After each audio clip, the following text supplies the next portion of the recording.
Hi guys. I've been doing a lot of research for my book and looking for recipes online. And I found something that's called Scottish Stovies. Now, my granny was from Texas. She grew up in Texas. But our roots are Irish and Scottish. And of course, they transferred over to England. And we have some very prominent people from England in our family tree. Okay, so Granny cooked this and she called it potato soup. And so she taught Mama to cook it and Mama called it potato soup. And my whole life I cooked it and I called it potato soup because that's what we called it. But apparently it's Scottish Stovies. There you go. So, oh, sorry, my little Yorkie's kind of sneezing down there. Apologize for that noise. So the traditional recipe, the proper Scottish Stovies, calls for a tin of corned beef. And then the traditional used sausage. And we were poor. Granny used hamburger.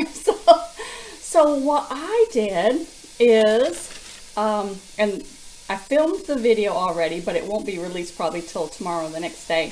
I just made some seitan. So I retained some back in like a little roast, and that's what I'm going to use to make this a plant-based recipe. So this will be in my book, and you can look for this under Scottish Stovies, okay? So down here underneath the camera, and I may turn you just a little bit, I'm going to be just chopping this up. And I've got my little cutting board for my little ulu knife, and I'm going to chop this up. And while that's going, I've got my big cast iron Dutch oven, and I'm just dry frying some onions. It's just one whole large big onion. And that's just dry frying because onions are going to release a certain amount of water. So you really don't have to add water when you first start. And really all to this recipe is some sort of meat substitute. As I said, I'm using seitan. If you don't want to use seitan, there are 3 things that are always interchangeable in my recipes for a meat substitute. Seitan, or the crumbles from the soy curls, or lentils. So you can just use lentils in this recipe if you don't want to go ahead and prepare the seitan. I always try to make seitan in batches, and I'll retain a few of these just in the fridge or freezer to use in recipes. And I only make it about once a month, so we don't eat it a lot.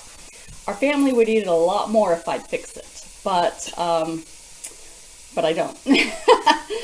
It is kind of a rich food, and it's not something I can eat all the time and maintain my weight loss. So there you are. But the men, of course, almost cut. I did cut my finger.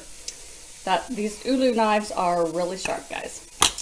So this is what that seitan roast looks like inside. And you can see little pieces of garlic. Okay? And just give me 1 second to deal with my finger.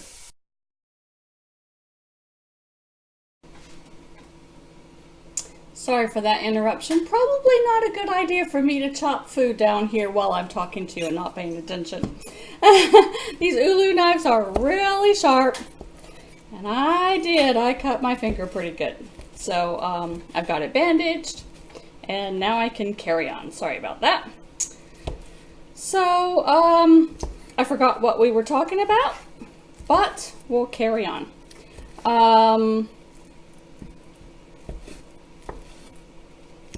So I had to add a little bit of water to the onions because, of course, I was in the bathroom putting a bandage on my finger and not watching.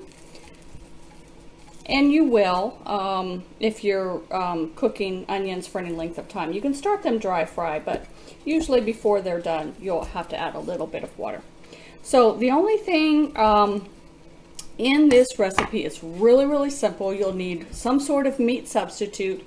In this case, I'm using the seitan. Like I said, you can use lentils or the crumbles that are left in the bag of your soy curls. Those work really well too. And you'll need about 4 or 5 good sized potatoes chopped. Now you can do these with raw potatoes, but I've always got potatoes in the fridge already cooked. And just to speed things along, I'm just using my pre-cooked potatoes in this. And then the traditional recipe would have salt and pepper, which I'm using no salt. And then my granny, although our roots are Scottish, she grew up in Texas. So everything Granny cooked had garlic powder and chili powder in it. That's just the way she cooked. And so that's the way I cook too. So you can keep it traditional and you can leave that out, or be like Granny and put it in. Just gives it a little more flavor. It's up to you. About a teaspoon, I would say. I'm taking the lids off of these and pouring. And then about a teaspoon or so of whatever salt substitute you like. And if you're not as concerned as I am with the blood pressure, you can use regular salt. Once in a while isn't going to hurt anything. And I like to use this one as well. This is probably my favorite, and it has a lot of different flavors in there. It's very similar to a seasoned salt, but without the salt. That's what it reminds me of.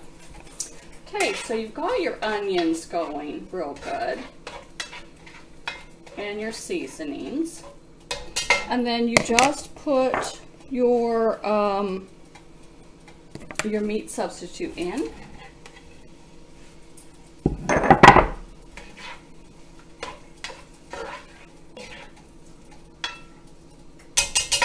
And then your potatoes.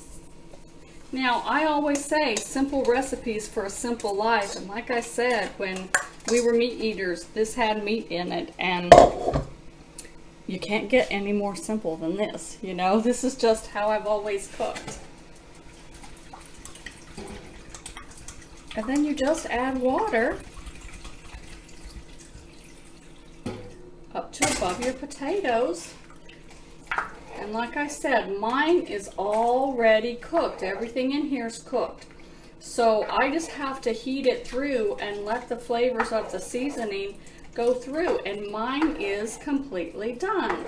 If you're using raw potatoes, you will cook this until your potatoes are soft. And there you go. Simple recipes for a simple life. This is Scottish Stovies, apparently. To Granny, it was potato soup. Have a good day, guys. Please do subscribe and give me a thumbs up, okay? Have a good day.